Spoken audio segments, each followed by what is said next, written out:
nobody. But, imagine working so hard on something and everyone around you is having a good time. People that actually paid to be there, who you should only care about, is telling you, dude, that was little bumps in the road, first time event, but dog, I saw y'all were hustling. That was a good freaking time. I'll be back next year.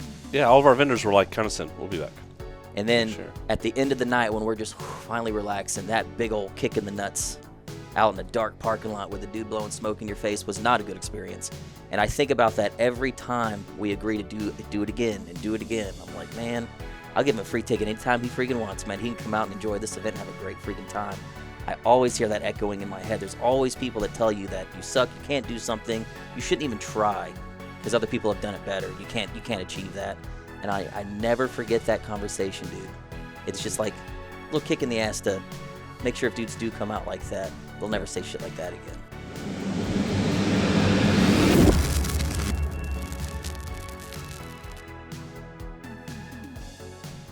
Can I make like a suggestion on maybe some hardware that you could add to your rig right here? Yeah. A sound effects machine. Mm-hmm. Oh, you mean like... Okay.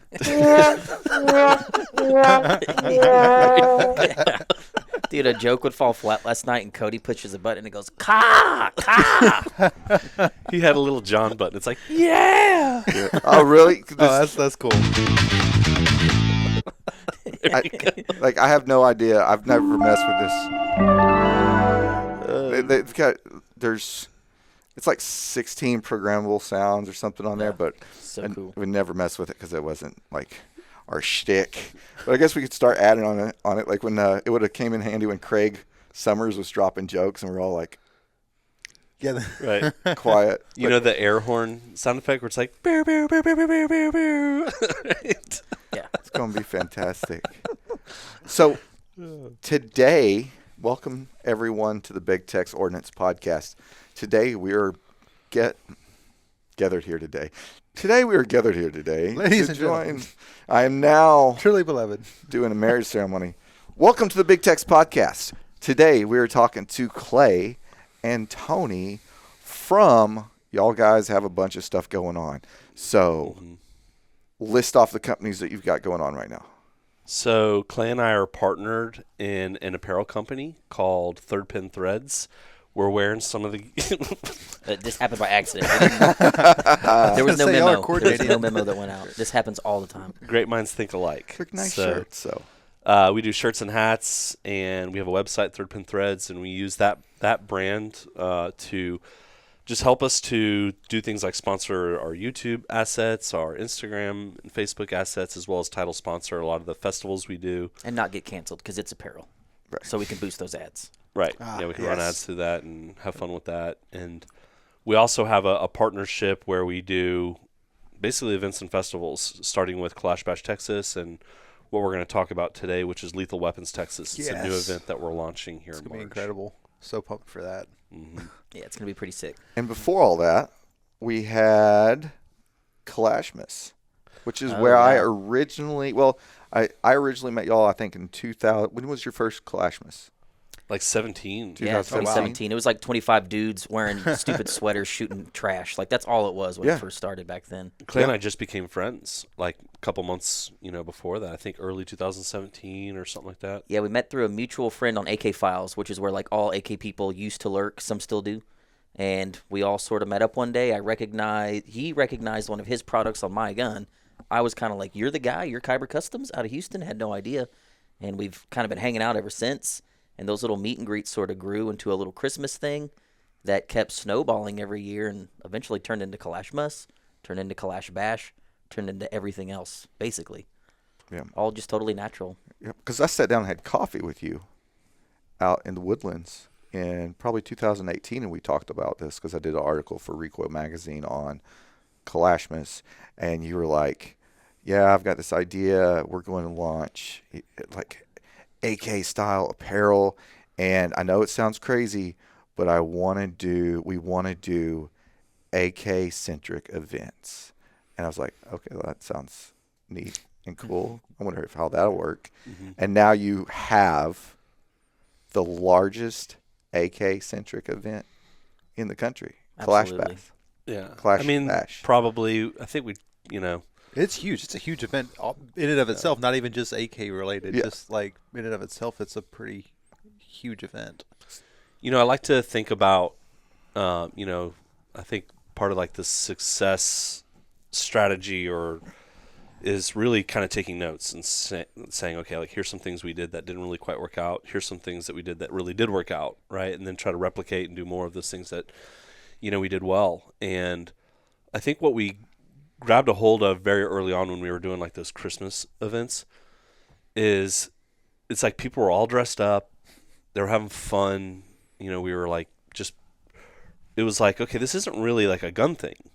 It's like a hangout, but we're shooting guns to kill the time, really. Like, I mean, I can't even like remember being at that Kalashmas, sitting down and like just talking about guns with people. Like, let's talk about, it's like, yeah, maybe a little bit. We like people showing off their guns. Of course, there's like a flex, like check out my Dragunov that I brought out here and stuff like that. But there wasn't a whole lot of conversation just getting into like the weeds of it. It was just like, cool gun.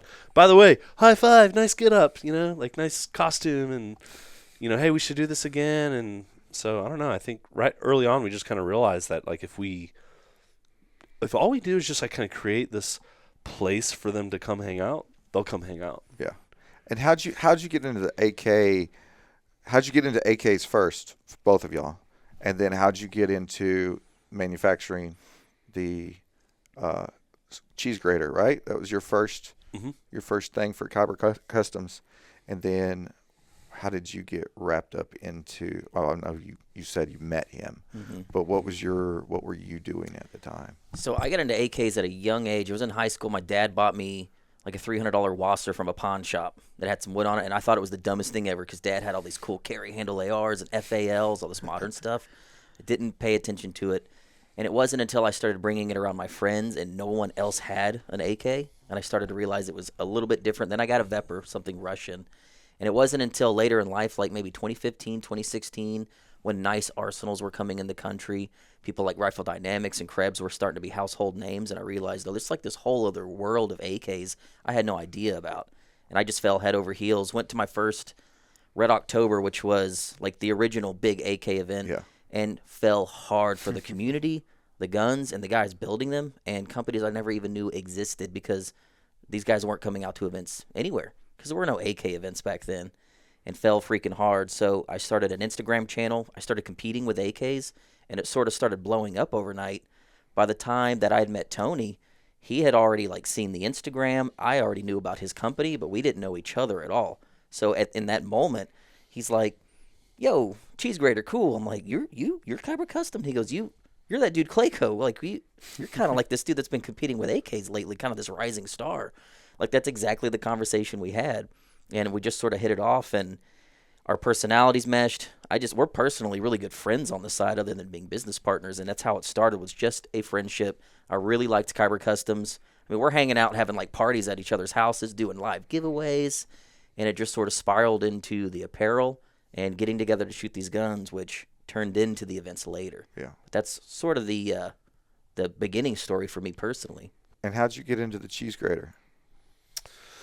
Well, I got into AKs. I was at a family reunion, and my brother-in-law shows up. He like comes like flying in in his like Dodge Charger, covered in dust. We're out there in Abilene, and he's like, "Hey, let me show you something." And he pops the trunk. It was a Wasser. It was like just a crimey looking AK and like a case of ammo. And he's like, "Let's go shoot this thing." And we went and shot it with Out Ear Pro, and I just fell in love. I was like, "Dude, this is so cool. Like, I have to have one of these guns." And so that's really what kind of, at the time I had just moved to Texas, and I had a pistol, right? And I had yet to discover Texas Gun Trader.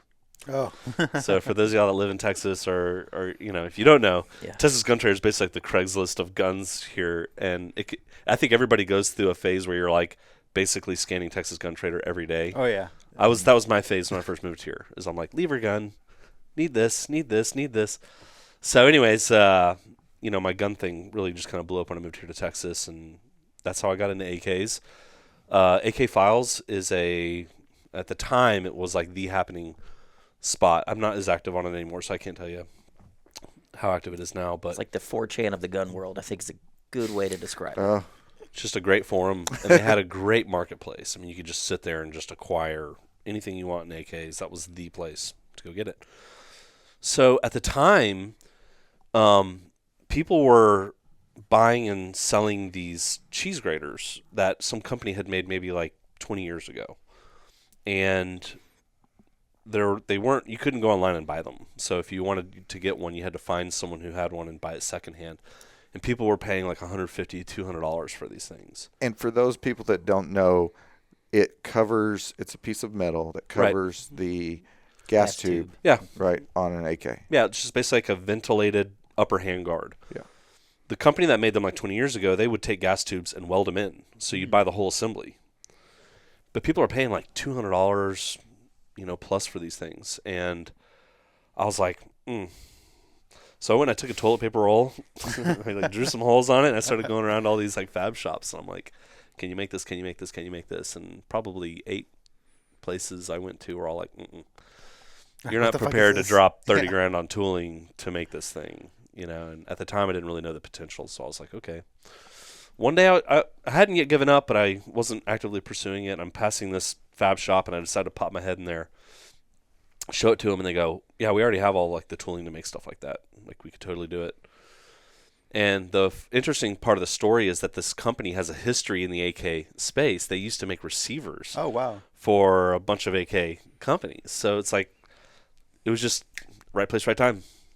I could have drove past that place and not even looked twice.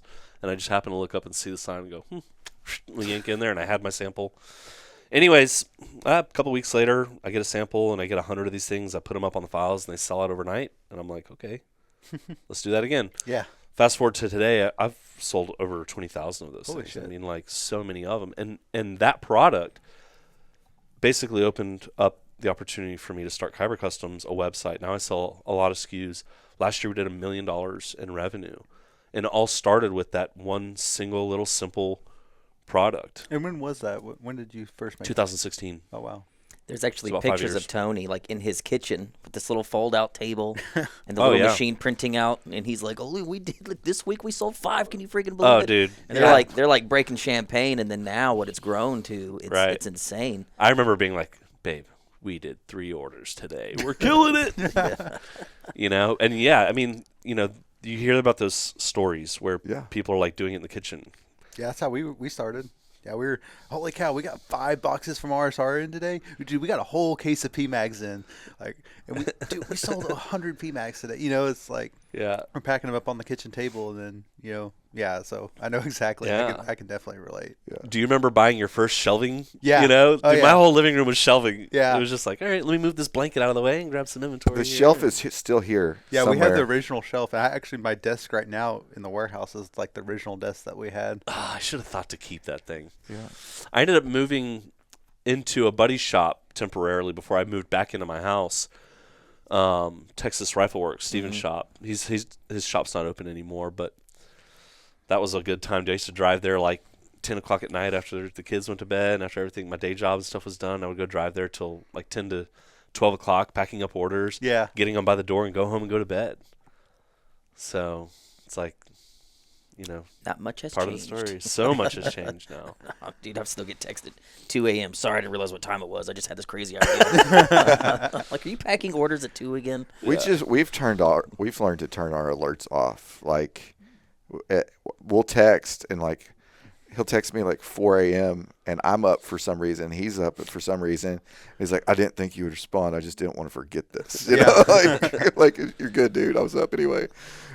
Yeah, but it never fails. But that's how it goes. Like you've got to get that idea. If you've got an idea, you've got to get it out because it might not be there 2 hours later. Mm-hmm. Yeah, and I'll to piggyback on something Klay said about like our partnership and our friendship. There was a group of us. There was probably like 8 or 9 of us, and we were all friends. But there just was some additional chemistry there with Klay when we started talking about these ideas. We had similar Grinder accounts at the time. Nice. Right.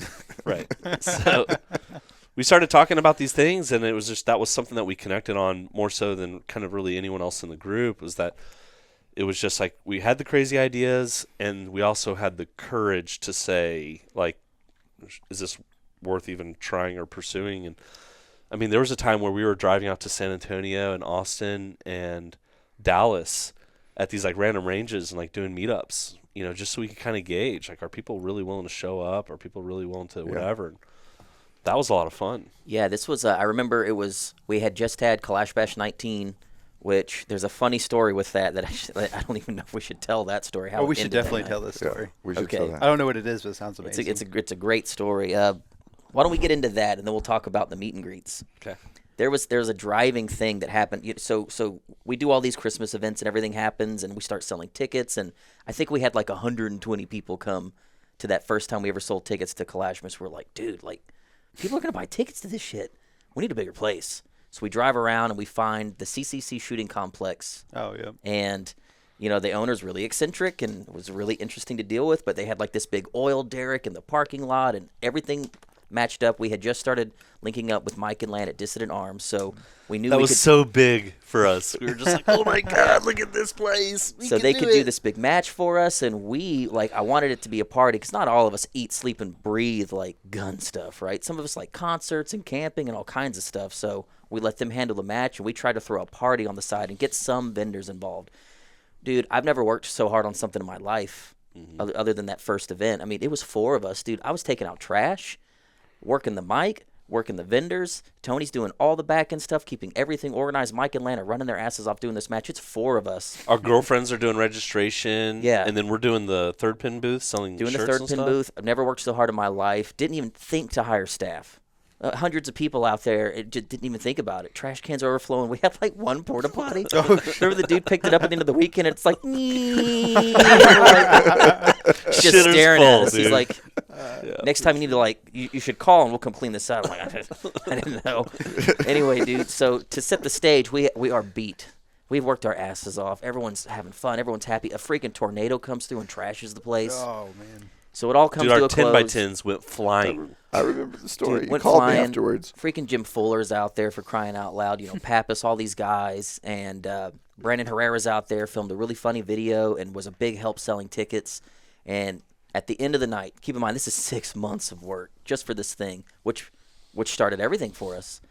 We're sitting in the trailer, and it's that moment where, I mean, we've all had these big wins in our life. We're sitting in the RV trailer, and everyone's kind of left. Everything's calmed down. Tony comes through the door. He's like, holy shit. Can you believe we just did that? We just did something. Like 4 freaking dudes did something like that. Just loving it, right? Having a moment with our ladies, and there's like a knock on the door, and it's Brandon Herrera's crew, and they're like, hey, man, guys, there's a dude out here that really wants to talk to you. He's a guy that can open a lot of doors for you, and he's got some criticism, I think. Like, it's good stuff. I'm like, all right. So I won't name names, but I'd heard through the grapevine that a guy who I guess apparently was a big writer for magazines, gun magazines at the time, won't name names, was there, was not invited, showed up for free through a company, and anyway. So we get this knock, and we walk outside. And Well, hang on. There's one more component of that. The guy that came and knocked on the door goes, hey, you should. We're like, okay, yeah, send him. Oh, yeah. We thought he was going to come to the RV, so we're waiting. 20 minutes go by, and he comes back. He's like waiting out here. I'm like, oh, let me blow these candles out and put my pants on. Let me put my Jeez. dick away. Yeah. Shit. So we walk outside, and they have built this guy up to be like the gatekeeper of the gun world. If he gives you a good article, like, you're freaking made. I'm like, oh, okay. I had no clue this dude was even here all weekend. So we come out, and I just see like this lit cigarette in the darkness leaning on the back of a truck. And I walk out there, and you guys might know who this dude is. I walk out there, and this is Brandon Herrera's crew. He's not mega famous at the time, but he's still pretty famous, so I'm taking his word for it. And, you know, Brandon and all these guys are like, well, here he is, here he is. We're like, hey, what's up? He goes, hey, guys, I got to tell you, I go to a lot of events. And, go to a lot of events, okay? And one thing I am honest. And I'm going to be honest about your event, guys. And worst event I've ever been to, guys. I'm just like, It's like super unorganized. I didn't know where I was supposed to be. I'm shooting the match. Mind you, didn't buy a ticket. Had no clue it was there. He didn't get any emails because of this. So he just shows up and he's like, where do I go? So no one knew who the guy was.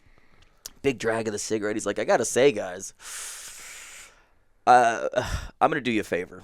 okay, I'm just not going to write about the event. Because if I did, it would probably, in fact, hurt your reputation. Because I'm going to be honest. Flicks the cigarette and just keeps on hammered in. And I go, hey, like, can I stop you real quick? And Brandon's like, what's going on? I'm like, listen, I didn't just work my ass off for 6 months to stand here and let you kick me in the nuts all night. This is my time. I'm going to go back in my trailer and relax. And Brandon goes, kind of slowly turns and walks away. And the guy's like, I'm not trying to. I'm like, no. Deuces. I didn't even know you were here. Yeah. You didn't buy a ticket. I don't owe you anything, bro. I'm Mike, sorry if I'm hurting your friend's feelings here, but I'm out. And we dip. We dip. And then, what happened after that happened, but that Dude, has been I a was driving so proud force. of you. I was so proud of you for handling it that way, right? Because it was like, because in the moment of that happening, that guy saying that shit, you're just like stunned. And you're like, what is he talking about? And you were like, yo, I'm going to stop you right there.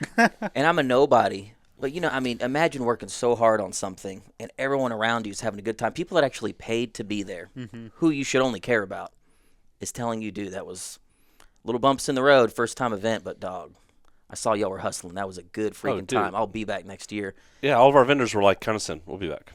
And then at the end of the night when we're just finally relaxing, that big old kick in the nuts out in a dark parking lot with the dude blowing smoke in your face was not a good experience.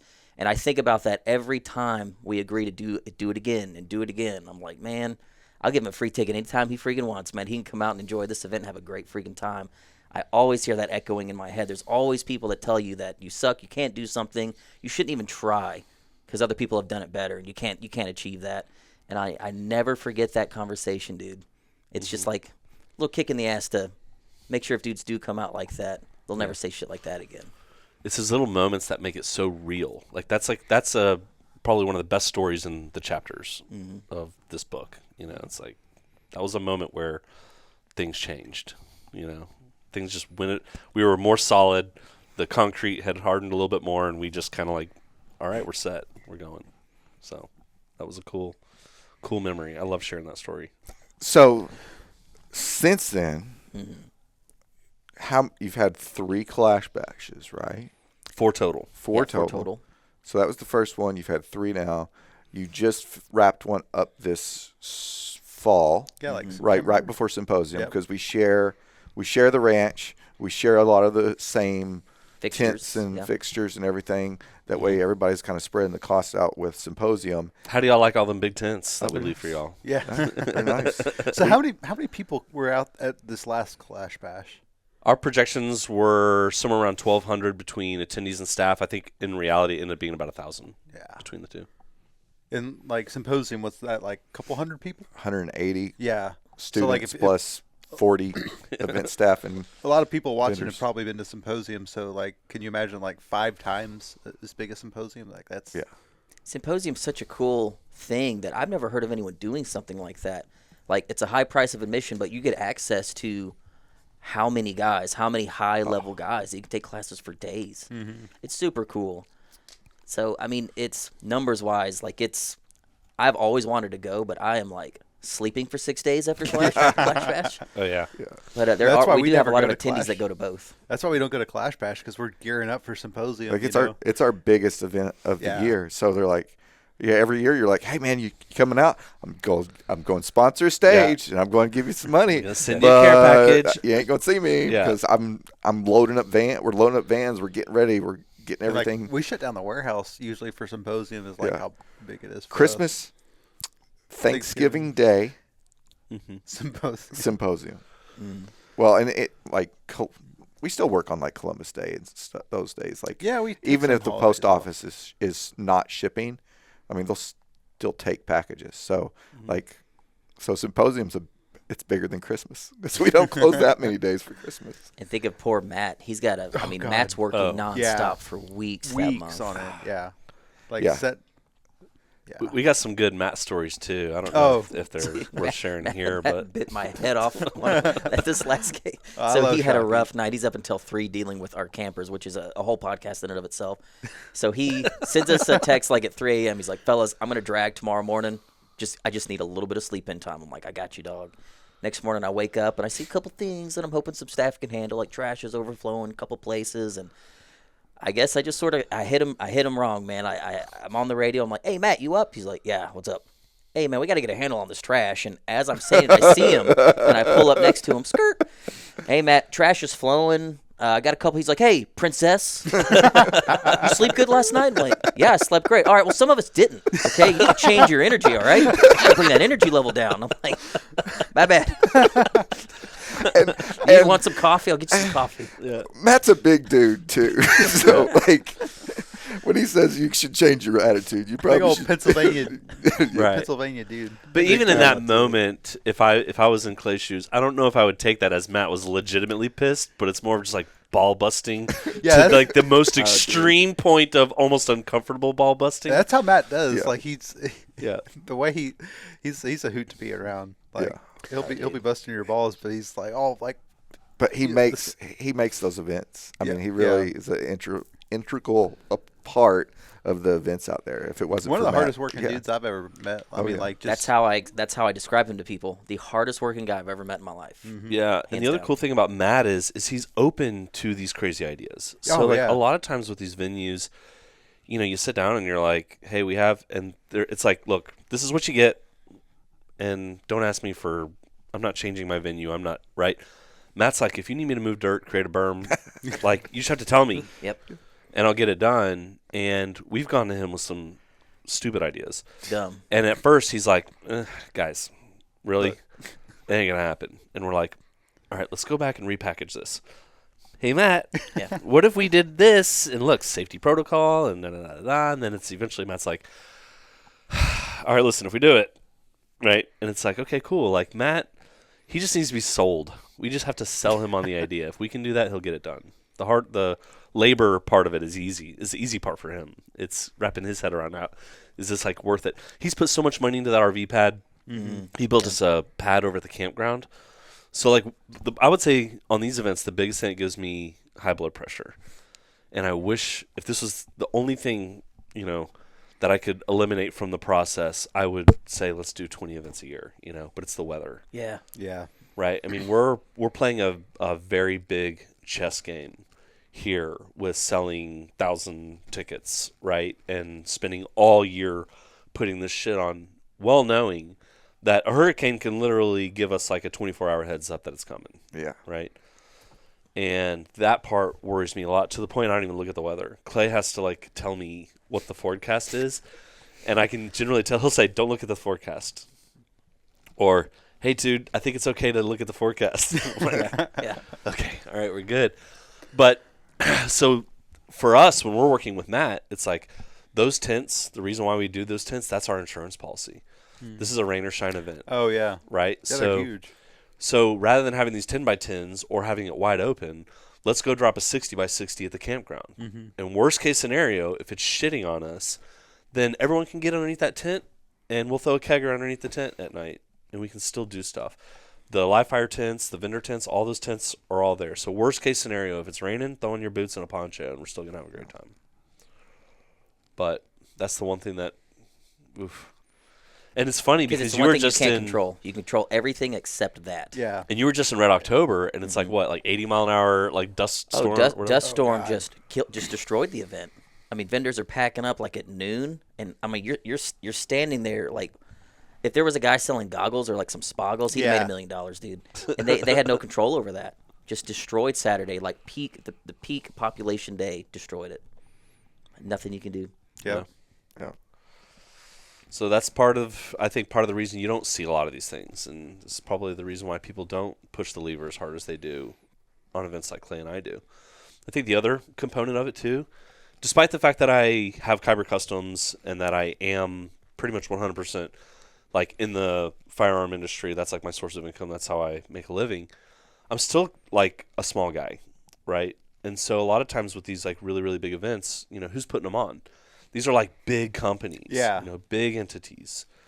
And so there's so many factors and so many variables there. Everything from budget to decision making to, ooh, we don't want to ruffle any feathers. We have conflict of interest, right? For us, we don't have any of that.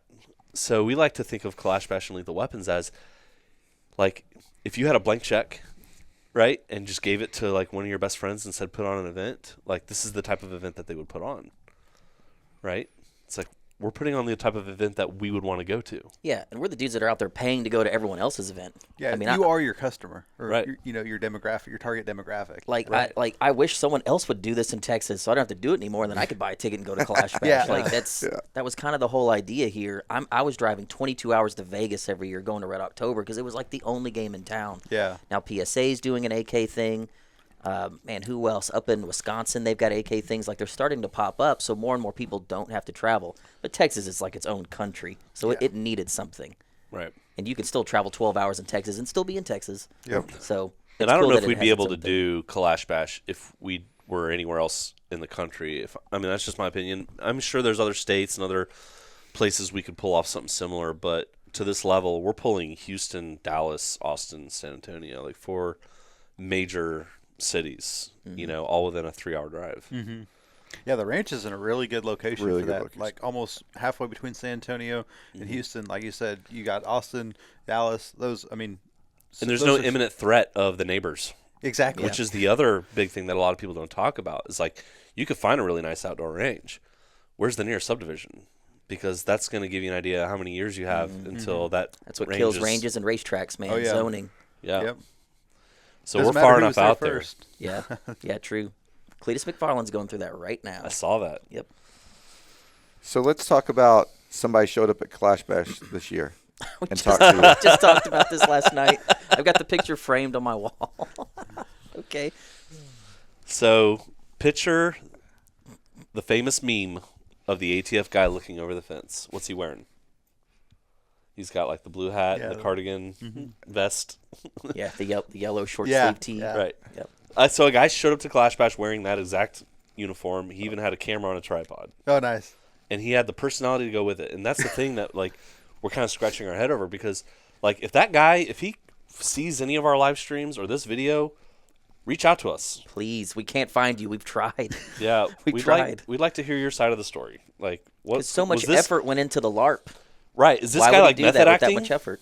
Right? He pulled the LARP off. If that's what it was, he did a great job because even the girls at registration were like, that guy was a little weird. Mm-hmm. But the guy's like walking around, like taking pictures of people. I'm very and- interested in what you're talking about. Go on, like the whole thing. He was committed to the LARP. Oh, wow.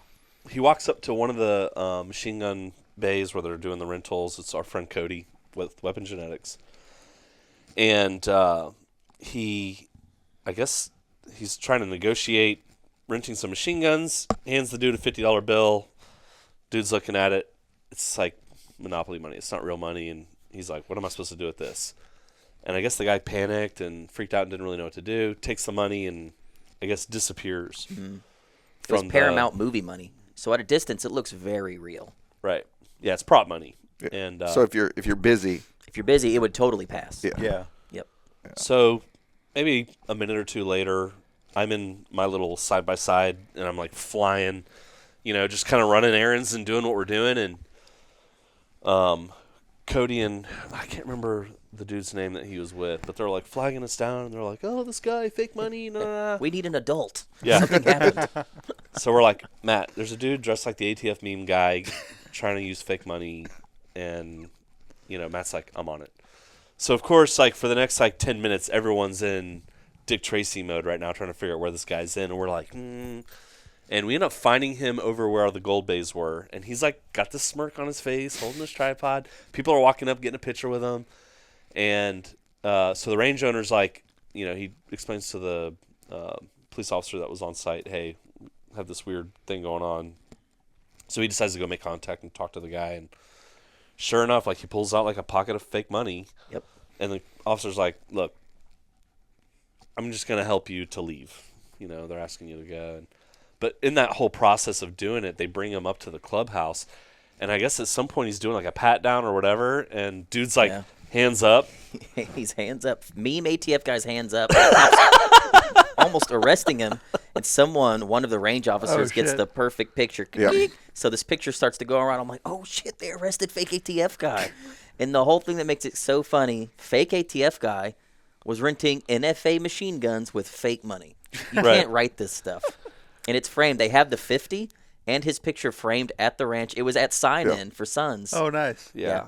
And part of the reason why we suspect that this was just a guy that was very committed to a LARP and it just something didn't go right was, the officer was like, dude was shaking. Took him to his car. Probably put his got shit in his rattled, car. Yeah. I honestly, in my heart, don't think that guy was really there to. He couldn't have been. He put a lot of effort in the costume. It was good. Yeah. But the dude had a lot of fake money and tried to use it at least once.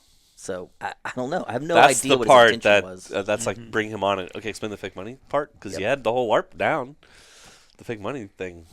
Freaking fake money twice. 2 years in a row we had fake money problems. Oh, really? Yeah. Wow. I don't remember the one before. So last year there was a guy giving out $100 bills at the campsite, Paramount money. He's like, I isn't this neat? Isn't this neat? That's when Rachel had one in her purse or something. She gave it to you. Rachel gave it because she thought it was hers. She found it on the ground at Klash Bash. She's like, ooh, saves it. She's that person that's like, She's like, hey, I left 100 on the fridge. Pay that guy that's going to move our hot tub with it. I'm like, nice. Pay him. And this is like big dude. Slaves on my hot tub all day. And then I get a knock. He opens the door and he's like all sweaty and mad. He's like, hey, man, I ain't the one. And like throws the money at me. I'm like, oh my God, this is fake money. He's like, yeah, so how you want to do this? I'm like, well, hold on. he's like, I was like, I don't even know how I don't know how this is happening right now, dude. And he follows me to the gas station. I hand him money. He's like, don't call me anymore. I'm like, babe, you got some explaining to do. And she's like, yeah, must have been that fake money that guy was giving out. I'm like, I'm crying. You almost got me killed. This is how my wife gets me into a gunfight. Like literally, this is. Oh, Dude. I mean, I was a little confused to say the least.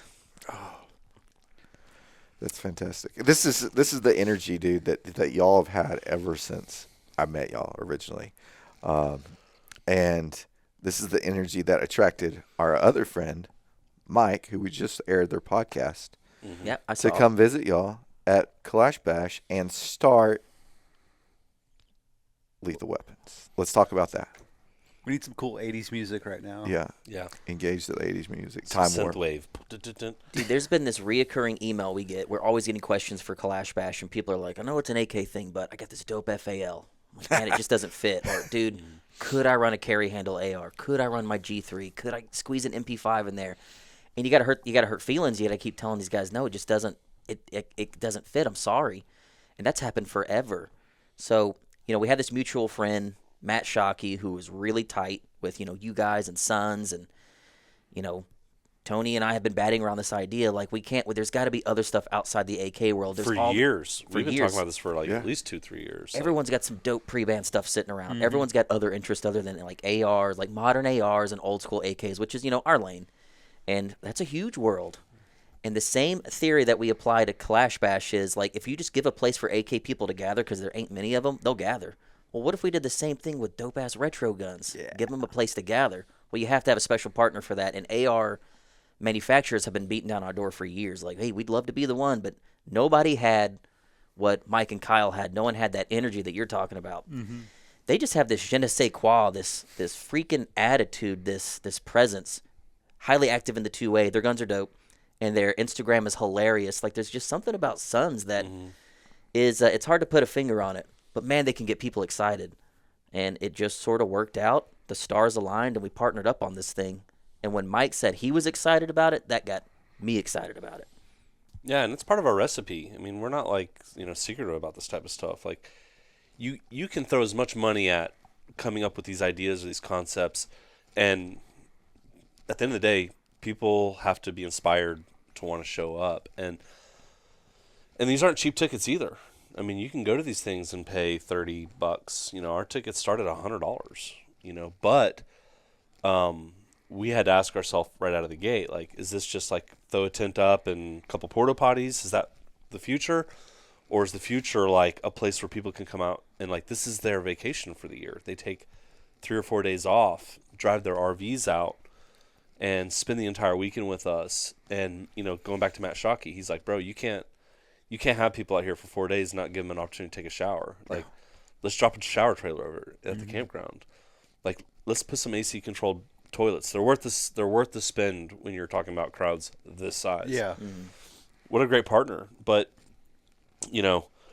we understand that the most important ingredient is the culture. It's like that part, and it was an easy Sons of Liberty, without even knowing him on a personal level, just seeing the way that they conduct themselves, the way that they branded themselves, their message out to the world is these are the people we need to be talking to. And again, it was just fate. It was fate that Matt is tight with Mike, and Matt lined up a call. It was a phone call, right? I'm trying to think of who else was on that call. Was Matt on that call, or was it just us and Mike? I don't remember. I just remember Mike being on the call. And it was we asked him this last night on our live stream, what did that phone call sound like? And it was Matt Shockey told him, do you know the guys at Klash Bash? And he goes, hell yeah, I do.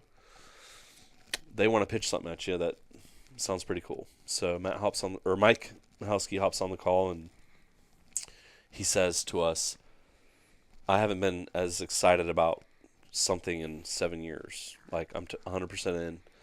And here's what's really cool is when we do these things, we've always kind of put vendors into two groups. There's the vendors that write a check, they show up the day of, they leave. There's no really engagement that takes place before or after. And then you have vendors that are pretty well engaged. They do a lot of social media sharing. They maybe will leverage some of the resources to help, whatever it is that you need. Dude, Mike and his team, it's not even on, it's on a completely different level. Here's my marketing team. Here's my media team. Here's my operations team. These are their emails. These are their cell phone numbers. Whatever it is you need, you just let them know. And I've instructed them that this is one of their top priorities. Invited us in their home for a full weekend to film, to make videos, to promote this thing. Gave us the full tour. Helped us edit the videos. Woomer with Veil Solutions yep. does all their graphic design stuff. He hopped on, and he's the one that did that sick ass logo. Nice. That Lethal Weapons Texas logo. Very nice. And we were talking to Mike last night, and he goes, do you know I can recite every line to Commando? Every line. He says, dude, I grew up, I was that kid. He's at a young age, I was that kid. I would rewind Commando over and over again and watch it and watch it and watch it. Heat, Point Break, Miami Vice, all these shows. It's dude, I know every word to them. When you guys said that you wanted to do an 80s, 90s action movie themed match where every stage is a tip of the hat to a movie that we all freaking quote to this day. He's I'm all about that. Yeah. He says, Do I dude, need I a love heat it. gun? Am I gonna need a heat gun in the heat rig? I'm just asking. Oh, there's a company. We found a company that's I making. know. You saw it? I saw it, Bro. I'm buying that. Yes. By the way. Oh, the We vest sent with them all a the back. sponsorship Yeah. packet. Yeah. We sent Yeah. them a packet. They're called Nice. Commando Gear or Yeah, Commando Commando. Girl. Commando Store Yeah, Commando store. with a K. Yeah. we need a heat match or a heat stage. Oh yeah. So we had a This heat year. stage at Kalash Bash last Oh. year. That's going to be easily replicated. Nice. Dude, It's Mike easy. last night was talking about trying to find, maybe at auction or something like that, a armored truck. Yeah. He's could we rob? Can we do crime? Yeah. I mean, we could probably find a piece of shit boat. Yeah. Have Matt dig out a little trench, fill it with mud, and just drop the boat in. So when it dries, it's just there and it's stable. Oh yeah. Maybe even put some, type of, supports to secure it, so that we can actually have people run up in that fucking boat and just That off would the be side. cool. How cool would that be to do a Miami Vice stage? But can we all admit that right now, especially in the AR scene, retro is so hot right now? It is. Oh, yeah. I mean, there's a national shortage of carry handles right now. There is. You can't find them. Oh, That's yeah. got to tell you something. And it ain't just ARs, dude. When we put out questionnaires, what would you bring? Dude, FAL's above and beyond. Oh, yeah. When they saw we had a battle rifle division, dude, we could have an FAL only event, and I think it would sell out. Can I borrow the I got Mac 10? I got a G3. Oh, you can borrow the Mac 10. Okay, yeah. cool. I got a G3 too. I'm bringing that. Yeah. Dude, We've all got Sick. something like that that you would never bring to a match. At least most people don't. Most people, you want your AR that's highly tuned, that the back of your hand, and you're going to go and you want to do well. You don't want to look like a turd. If you bring one of these other guns, you bring a bare bones FAL or a Wohler gun to a match, you're going to get your shit pushed in. Oh, Let's yeah. be honest. But if everyone's If running everyone's that, got it. Yeah, and there's gonna everyone's be- wearing blazers with shoulder pads and going, Oh, yeah. where's the beef the whole time? It's going to be super dope. You know what I mean? This is what we grew up. I mean, this is what we. I'm a little bit older than you, but like, I'm the same way. Like, me and Mike are close to the same age, and like, I watch these movies. Like, I can remember like Rambo 3 coming out, and like, there was no reason at the age I was at that me and my best friend should be sitting in my living room watching Rambo 3 on VHS. And, like, I can recite every line to that movie. And, like, the whole thing. I mean, like, 80s gun movies are the reason I ended up in the freaking military and where I'm at right now. Like, that's this. And so when you told me about this, I was like, dude, I'm in. Give me a sponsorship packet. And you're like, it's not even set yet. I'm like, I don't sponsorship packet now. And you're like, I'm getting it. And then you email it. And I respond, and you hadn't responded to me. So, like, 9:30 last night, I text Tony, like, I'm literally in a towel, wet, like, hey, bro, did you get my email response? I was in the live stream. I'm like, yes. Please respond. Yes, sir. Because, like, we got a match 2 weeks later that's our match. So, like, I didn't know, but, like, hey, man, can we spend more money in March? Yeah. And you're like, yeah. No, I'm definitely going to that. Like, yeah. I'm already We're planning there. out my MP5. The guys and have my got carry. yeah. The guys have got their carry handle guns already. Like, every day I'm getting on stuff. I'm like, okay, that's not gonna work. Okay, that's not. We're gonna work. seeing a lot of that chatter out there in the interwebs. Is like people are like, okay, like I'm actually going to initiate a build specifically for this event. I got to go deck out my MP5 now. I've got to get new stock. Got to get a handguard. Got to get a dot mount. Like, I got all this shit I have to buy now because of this. Well, you won't need the dot mount. Oh, okay. So We're doing one thing- iron sight only, so that's one of the kind of Okay, interesting things about this match is You just saved me a couple $100. fuck Yeah. optics. This is like And the for optic. fun. And Nice. iron sights, the way that the divisions are going to be structured, and Clay, you may be able to do a better job explaining this, but there's going to be battle rifle, Carbine, subgun, and then there's going to be basically a duplicate category that's battle rifle, carbine, subgun modded. Yeah, So for retro people mod. who like are running literally like an MP5 with the A3 retractable stock, you're in retro. But if you've got, like a quad rail on it and If all it's these all other, like decked out with knights and has all these other modern features, but you're still on irons, we have retro mod. So the idea here is to stick to the theme of the event. We want people to bring out like bare bones guns. Yeah. Like, I want people to like sign on to Call of Duty and click bare bones to get that achievement. So these 3 division were bare bones. Your guns are going to be scrutinized. They have to be approved. So all your carry handle A1s, A2s with clamshell handguards, easy. All your XM177s, Car 15s, easy. But if a guy comes out with like free floated handguard and Geisley trigger and all the stuff, but puts a carry handle on it, you can still shoot, but you're in retro mod. Yeah. So we want to keep the guys that really want to run those bare bones guns. They don't necessarily, their scores don't have to compete with the guys that are pimping out their guns, but still running irons.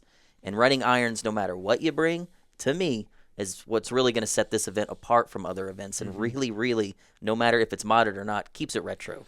and it's kind of funny, and not to call out, but one of the things we're seeing is like some of these guys that are like high level shooters that like do this all the time. Trying to game it already. They're already like trying to figure out how they can game this match, right? They're asking questions. Well, what if I did this? Can I run Yeah. this? You got to throw Zach Smith under the bus. He's like, what if I bought an AUG with a non-detachable scope? Would that be allowed? Does it say it's not? I'm like, well, Zach, it's not allowed. Put tape over the optic, and then you can run it. Just guess. It's Right. like, Let us hit it with a hammer. Yeah, I know so fun. Mike and Lan at Dissident, this is going to be an 8-stage match. The way that we sell tickets, you have a couple ways you can shoot the match. Because it's technically a 3-day event, you could buy a Friday ticket, shoot all 8 stages on Friday, and then you can do whatever you want Saturday and Sunday. If you're camping, you can stay up late. You don't have to wake up super early. Or you can buy Saturday, Sunday tickets. You're shooting 4 stages on Saturday, taking a break, finishing on Sunday, going to the award ceremony. So there's 2 different ways to shoot it. Or you don't have to shoot the match at all. We're going to have like 40, 50 vendors out there. We do sell general admission tickets, so you can just come out and watch. We're trying new things. We have a shoot house you can sign up for. Oh, nice. Drag races you can sign up for. More details on that later. And, of course, camping. So if competing is just not your thing, but you still love retro gun culture, then just buy a general admission ticket. There's plenty to come do. hang Yeah. out. And to add some perspective, 75% of our audience is general admission spectators, 25% are competitors.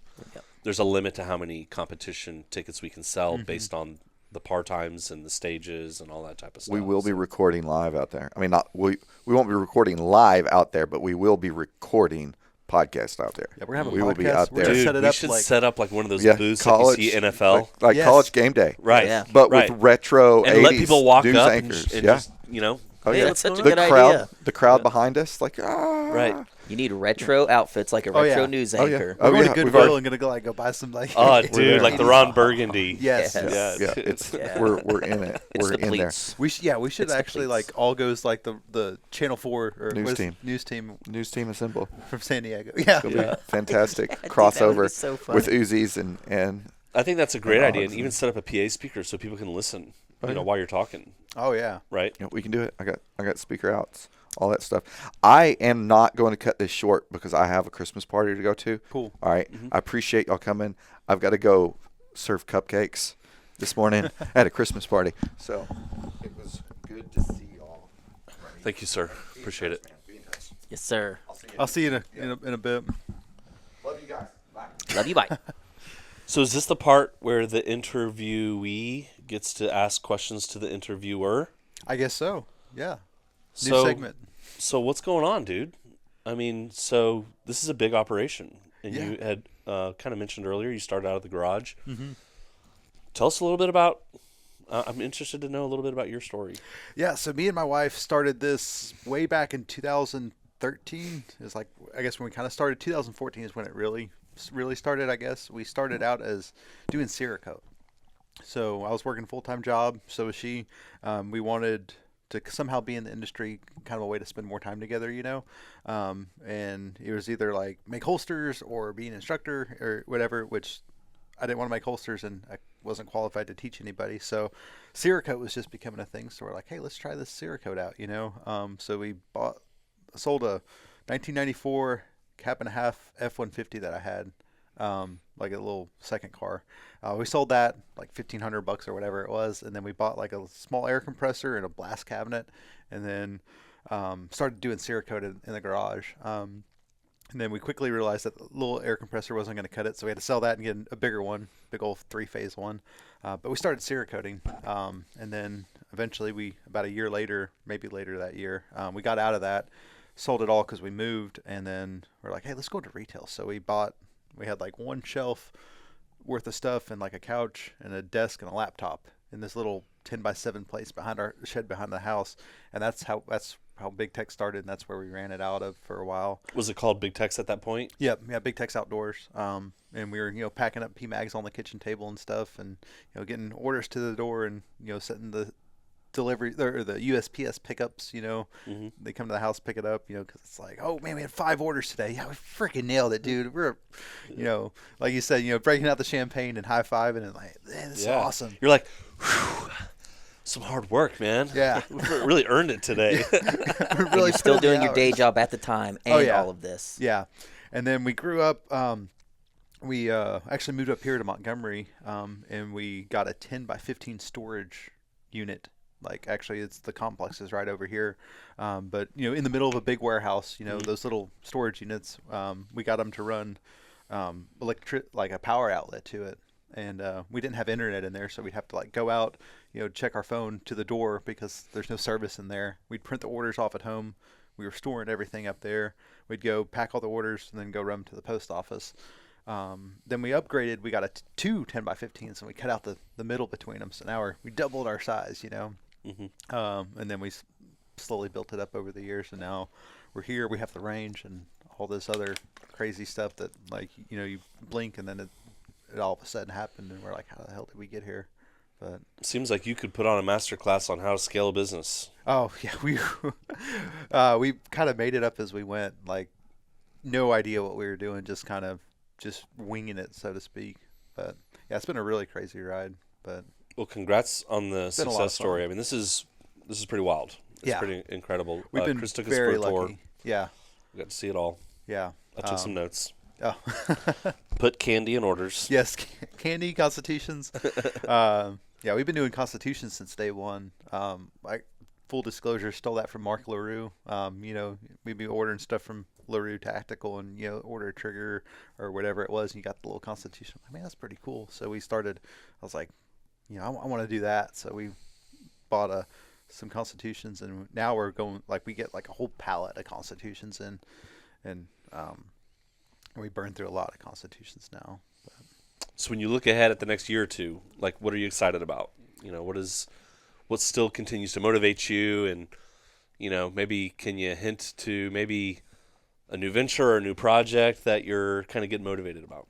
Yeah, so we have the range now, and we bought that with the intention of bringing like a lot of instructors and a lot of hosting a lot of training events there, and we're going to go deeper into that for 2023, trying to bring a lot more people out. We want to get out to more events too. We've traveled to a couple in the past, like Symposium. It's in our backyard, so we always go to that. We've been going to that since the first year in 17 or whenever it was. But we want to get out there and get back into like the whole hobby aspect of it, the fun stuff, instead of just being here at the shop all the time, doing stuff. We want to get out there and like start shooting more and interacting with the community, Mm-hmm. So we want to do that, a lot of that. And then also we have all these crazy ideas. Like, we'll be sitting around the lunch table and we're like, man, it'd be really cool if somebody made this little gizmo or widget or whatever it is.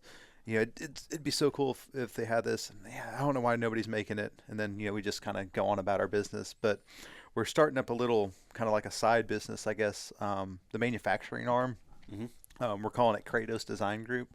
So all these crazy ideas that we have for like products that should exist but don't, and we're just waiting for somebody to make it. Well, we're going to try and be those people that make it, kind of like with the cheese grater story that you were telling. It's like, we see this opportunity here, but nobody else is doing it. Well, hey, let's do that. So, right. And it's like a scary thing, but it's really not that hard. Like, if you make it, they'll buy it. People will buy it, right? There's that entrepreneur spirit that you have, that your gut instinct has led you to this point, right? So there comes a point where you have to trust your instinct and say, I know if I make this, it will be a success because I have a proven record of success. Klay and I feel the same way. It's like we come up with these ideas and these ventures, and it's like there's like zero fear. It's just a matter of, can we like make time for it? Yeah. And do we have the right team? There are some things that we have to have in place for success. Oh, absolutely. And if those aren't there, we're not going to, pursue it. But as far as like, we'll throw around these ideas, like lethal weapons. How long have we been talking about this? Years. It was like, it started with like, oh, what if we did like, it could be like an AR versus AK thing, but Battle of the Black Rifles, yeah, remember? Man, that horse gets beat to death, AR versus AK, and then it became Battle of the Black Rifles, and then we're like, well, man, we're looking at this all wrong. Like, what is not being done? Like, retro guns are so freaking hot, and we all never really stopped liking them. Mm-hmm. And but think about how many ideas that you and I've had that were an idea once and it never came back, right? And so I think also part of this is taking something, throwing it on the wall, and seeing how I feel about it a week later. Like, are we still talking about it a year later? Because at this point, Klay, we've been talking about this shit for a year. It's obviously a great idea. Let's pull the trigger on this thing. I wish I had a board of all the dumb ideas and like how long we talked about it, and this is when it died. Yeah. Can you think of any just completely ridiculous ones that we've just totally bailed on right out of the gate? I know we talk all the time about what if we got into drifting. Hear me?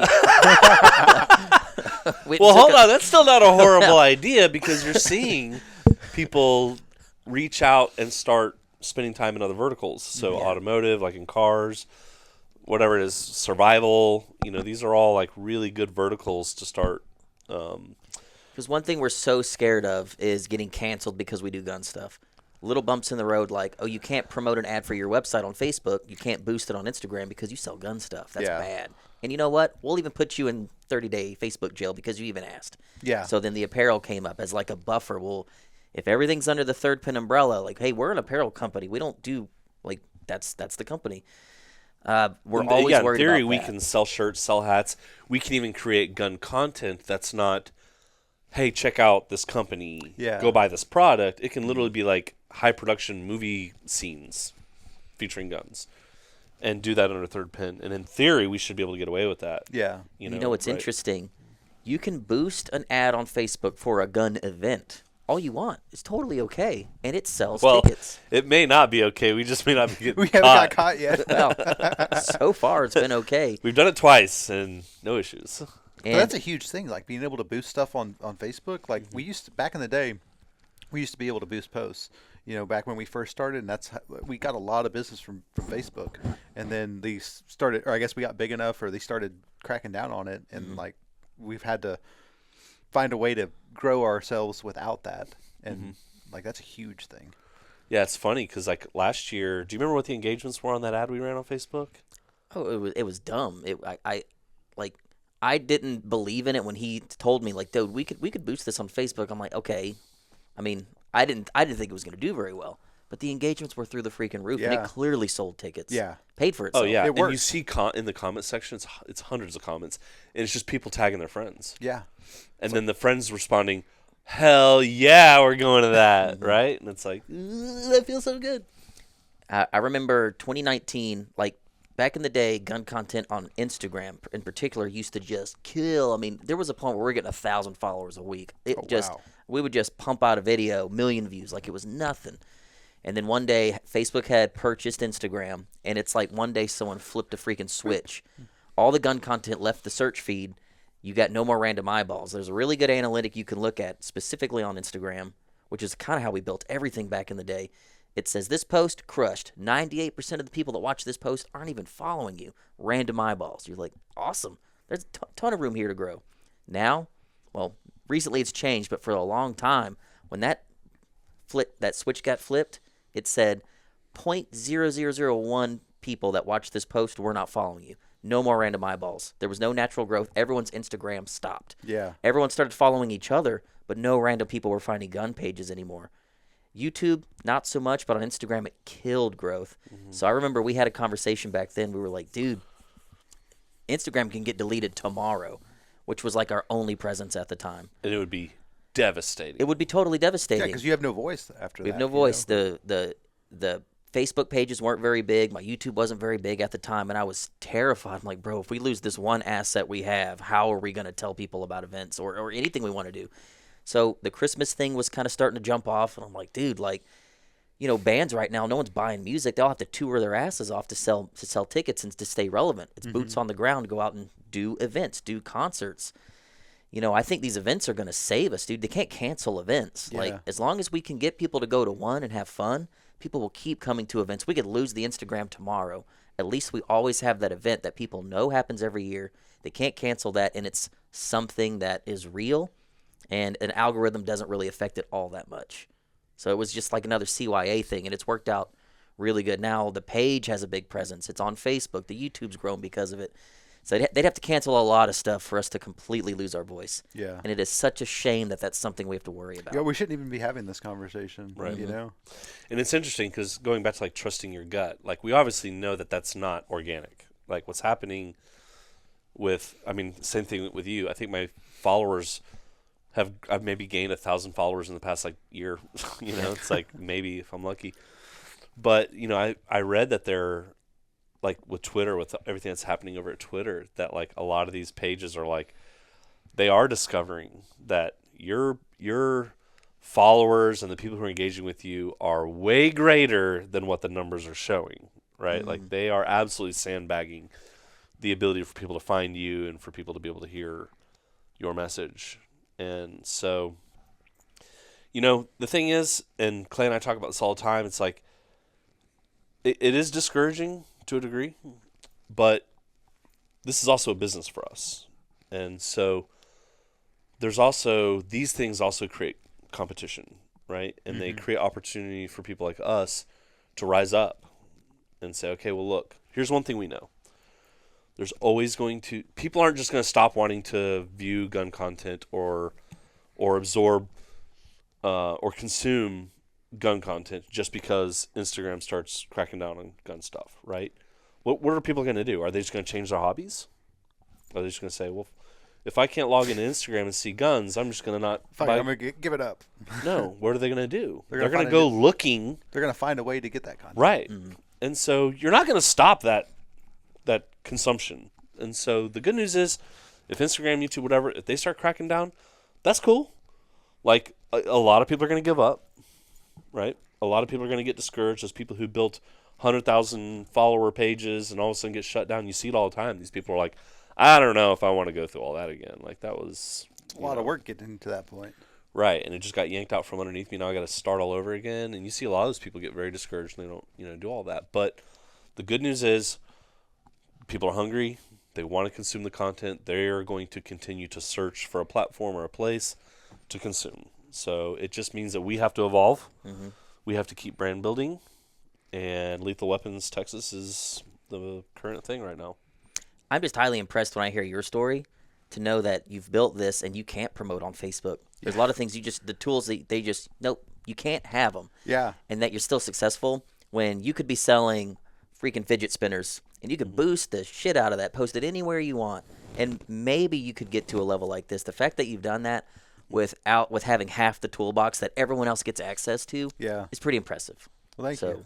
Yeah, it's cool. We've kind of had to just figure it out. It's like, well, we don't have these tools anymore. We can either give up or go figure it out. And luckily, like, just growing organically, word of mouth and everyone just, putting good stuff out and, having that payoff has worked out.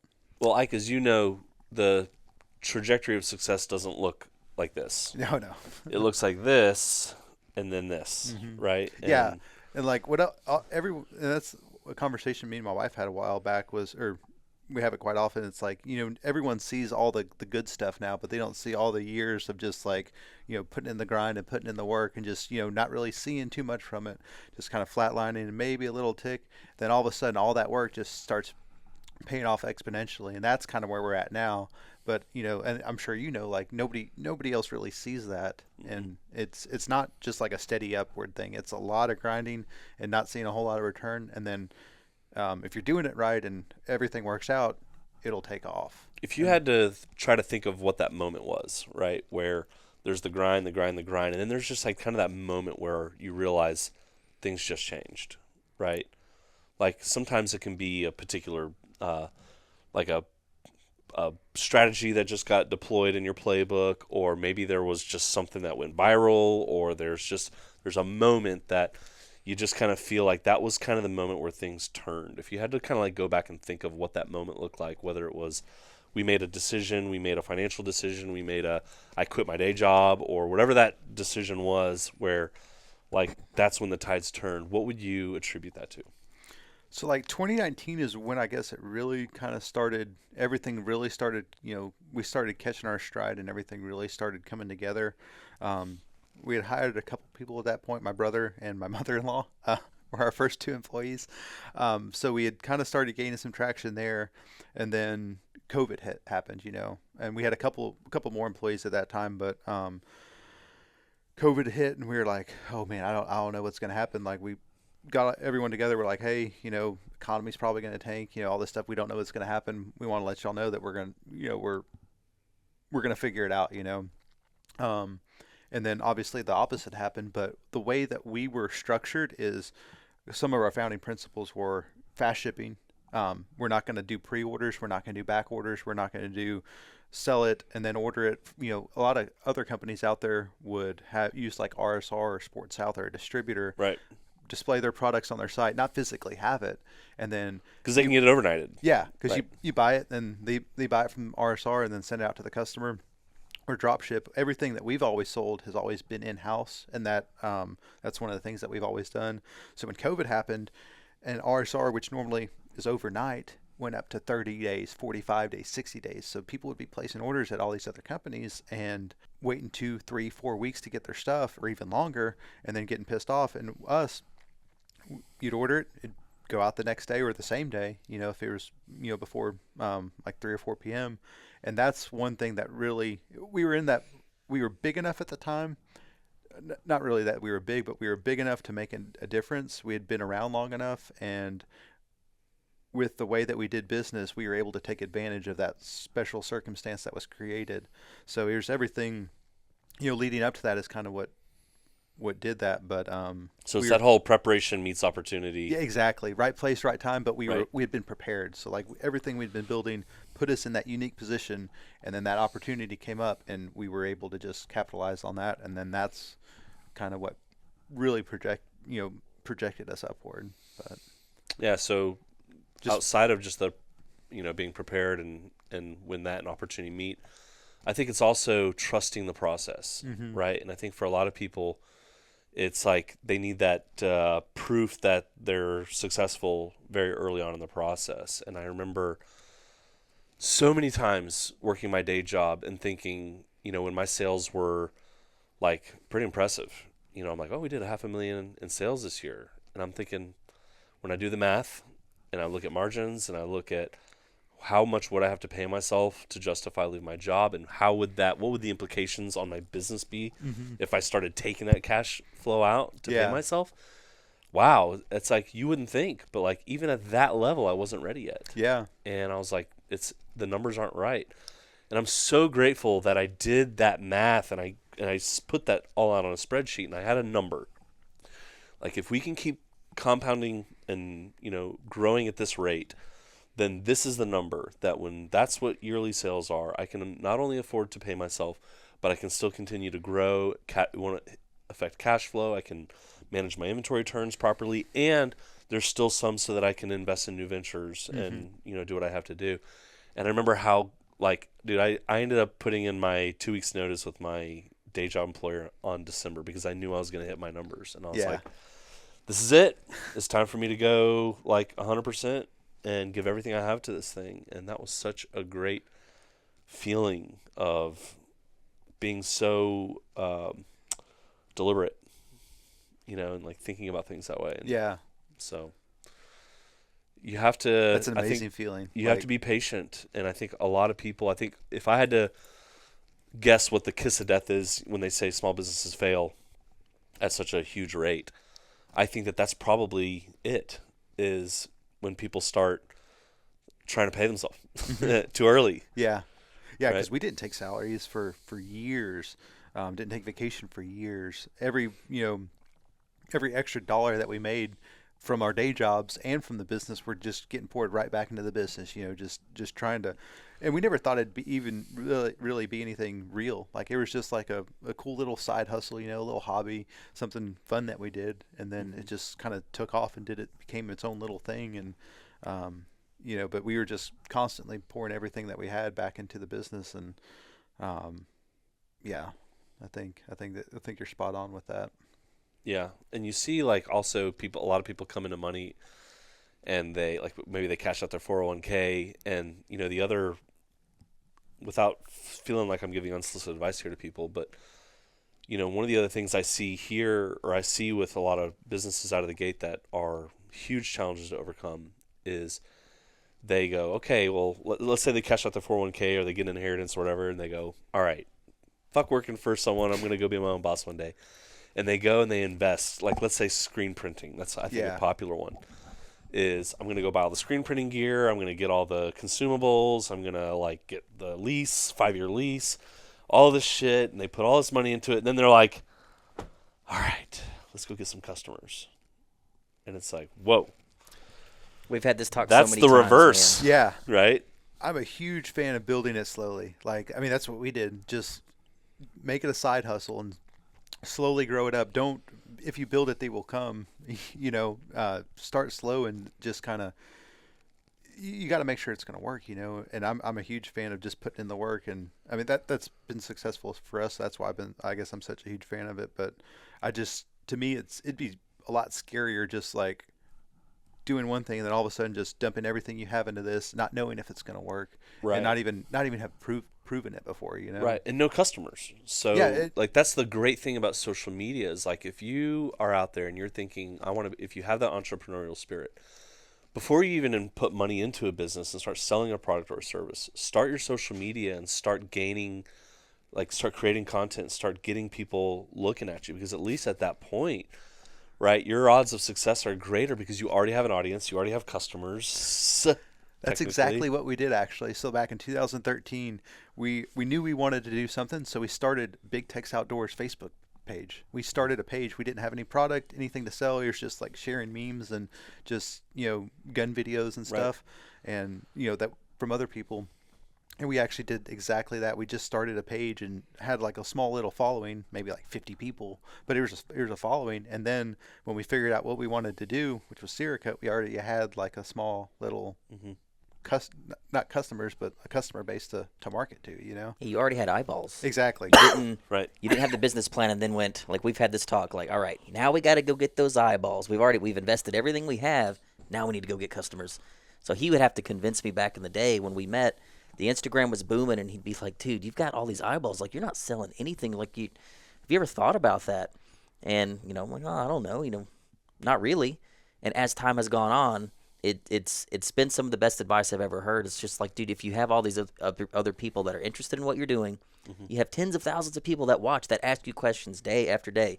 I've got an AK. What do I do here? What do I do there? Where do I train? How do I shoot matches? What's a good muzzle brake? What's this? What's that? You're not selling these people anything. Like, most people would kill to have the audience before the big investment with the business plan. Right. And it definitely worked out with these events, man. Like, I can't imagine trying to do an event and then begging all the vendors that we signed on with to try to help us promote it. Yeah. Like, that was kind of a secret to success. Like, hey, if you want to help us promote, cool, but we got this. Like, you can trust us. We will build it. They will come. As you said, I say that all the time. We'll build it. They'll come. Vendors, just be there, and I'll put asses in the seats. And if we didn't have those eyeballs before, we didn't put in that work, the events never would have worked. No one would even know they existed. Yeah. Yeah, you got to have the reach, and you got to, people have to know about it, Yeah, not everyone's good at marketing, and now that everyone's on social media, there's an incredible amount of competition to have content that is like, exciting and new that people haven't seen, and, to get people's attention for longer periods of time. And we're starting to see, like, the TikTok's taking over, where it's like, we're just trying to grab you in with this quick stuff, and and we've had to adjust accordingly to that. Yeah, like 5 seconds. If you don't catch my attention, people are they're leaving. Like, you got 3 seconds to impress me. Go. Not even an elevator pitch. It's less than an elevator right. pitch. And it's funny because some of the videos that I edit, I like having like my logo and all that shit in the front. I ain't doing that anymore, right? Because I've learned that same lesson. It's like, I need to have my videos start with like a boom, like right in your face. If it instantly has any text or looks like an ad, swipe to the next. And you couldn't have told me 2 years ago, you could not have told me that turning your phone or your camera like this would eventually be the norm. Never would have guessed. And it sucks because for years we filmed everything in widescreen because that's all there was on Instagram and YouTube. I've got years of backlogged content that just doesn't work in today's world because it doesn't fit. And it's just wild. I can post the dopest widescreen video you've ever seen. And, it's on that much of your phone on Instagram. Bomb. I can throw together something dumb, put a little bit of TikTok music on it like this, 10 times the engagements. Oh, yeah. It's insane. Totally different environment. It's constantly changing. Yeah, but to go back to the whole business thing, so many people put customer acquisition as like really the last thing that they focus on.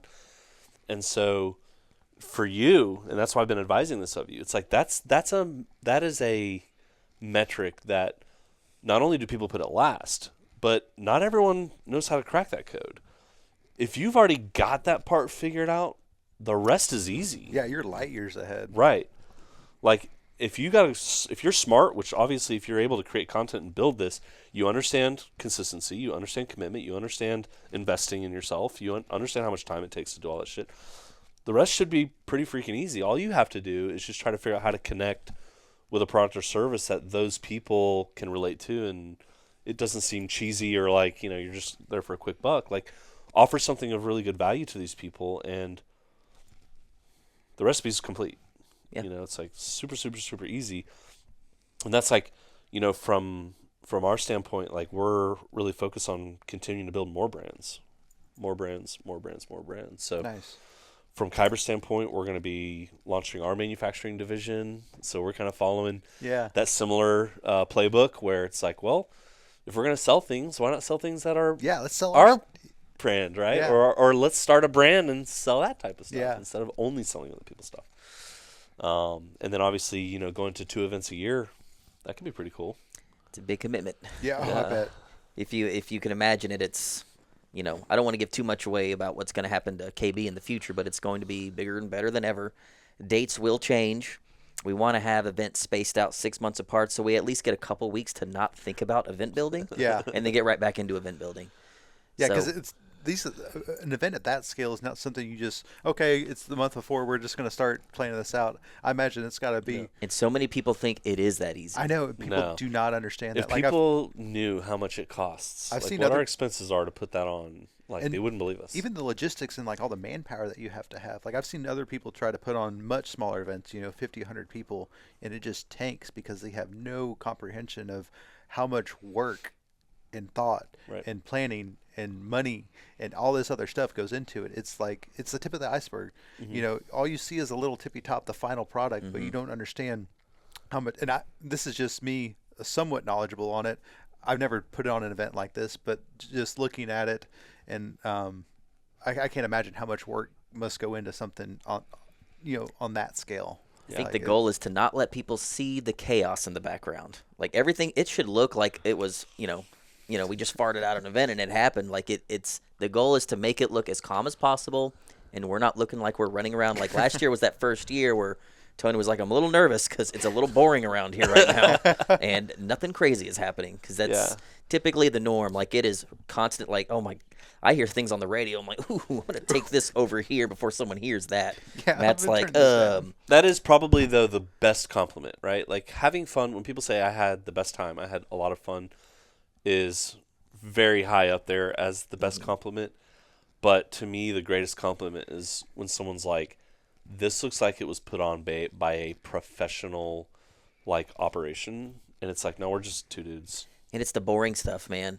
The amount of phone calls that we've had together with Mike just discussing how the check-in works. How do we not have a huge line? What are the bottlenecks? Where do people park? Because they have to park, check in, and then move the cars. Well, what's that look like? Okay, well, it's a long walk from the campsite up to check-in. Well, what does that look like? There's going to be traffic. Do we have them walk here? Do we have them walk there? How do we keep dust off the road? It's all these tiny little things, and it becomes daunting at times. But if you just take them out one at a time, you have a mechanism in place to handle that. And all of this is listed on spreadsheets. Like every single problem we could possibly think of. How about all those spreadsheet meetings we have that have like 20 tabs in them? We're like, all right, let's click over on this tab. And without spreadsheets, none of this happens.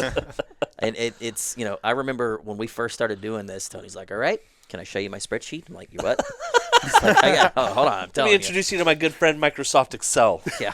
Okay. And we use it to break down our budgets. We use it to court vendors, to keep the vendors organized, how much money they owe, the prizes that they owe, what have we received, what do we still need.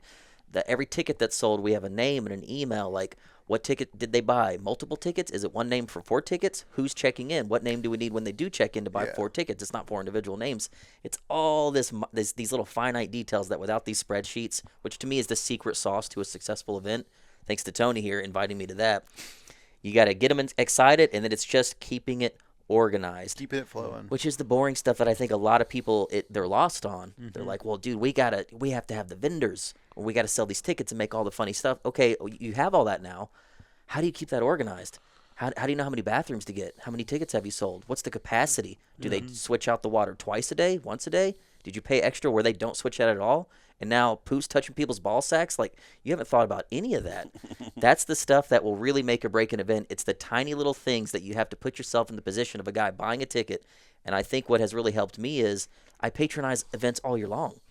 I drive, I go to events. I'm paying money as a spectator, and I'm like, well, that wasn't very cool. Or, oh, God, that helped out. Like, where's the freaking map here? There's the email. It's the tiny little things that we've really taking pictures. Ooh, I like that. Yeah. Klay, check this out. I'll come back and I'm like, bro, I went to this event and this one thing we almost did, and it ruined the event for me. Like, we have to change this. Or, bro, parking, there has to be a sign here. I'm telling you, I know it sounds dumb. This has to be on the email. This has to be in people's pamphlet. We have to have a number on this, or we'll never know who this person was. Tiny little things. This guy has to have this color bracelet. That guy has to have a lanyard with VIP on it. There's all these tiny little things that we've learned from, I guess that first year taught us a lot on everything what not to do. One of my favorite memories from that first year was, so as Klay mentioned earlier, it was just him and I, our girlfriends, and that's it. Yeah. And Mike and Lane are doing the match. We had no staff, so like the trash cans were out of control. It was just crazy, and it was that first day, that first Saturday. People didn't even like follow. Like, we had like flags up for people to park. They just parked wherever the fuck they wanted to. And it was like, and then of course we had the tornado, the whole freaking thing. Everything you didn't think of, you'll realize it in the first hour of that first day. Dude. It's just, it all hits you at once. Like, people just, my gosh. People just like walked up and were ready to register, and we're like, do we have the liability waivers? This guy wants to know where to park. This guy doesn't know where the bathroom is. This guy has a question about an email. Oh with yeah, a the food typo trucks in it. didn't show up, so everyone's hungry, and we're out in the middle of nowhere.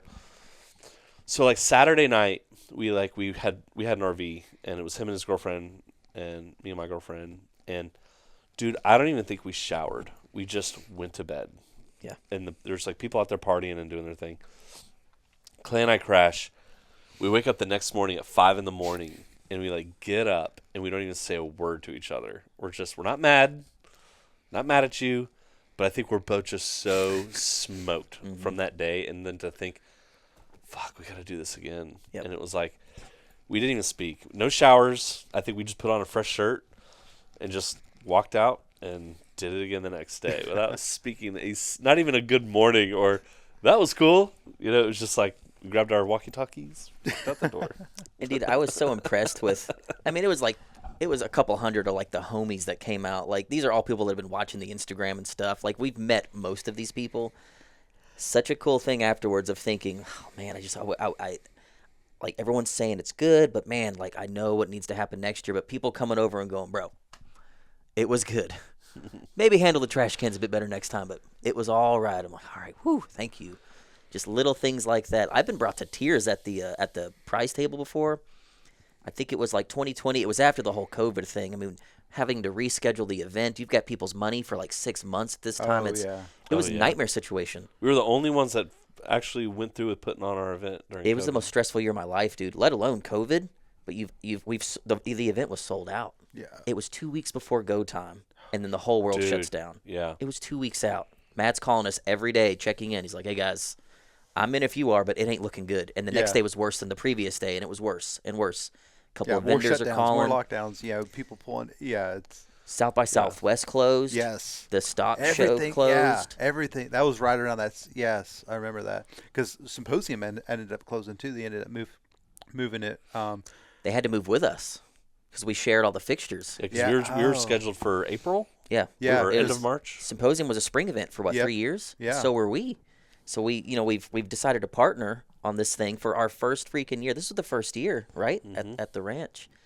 And now Matt has to do the same thing. He's like, not only do we have to reschedule or cancel Klash Bash, I've got all these instructors 2 weeks from now or a week Yeah, from they now. got plane tickets already. Yeah. They got all. I mean, It was a nightmare situation. Not only that, you've got hundreds of people not knowing, are you canceling? Do we get refunds? Do we hang in there? Like, what nightmare situation? And shout out to like the attendees. I mean, it could have been a disaster, and everyone, saying, "I want my money back. I want my money back." Da, da, da.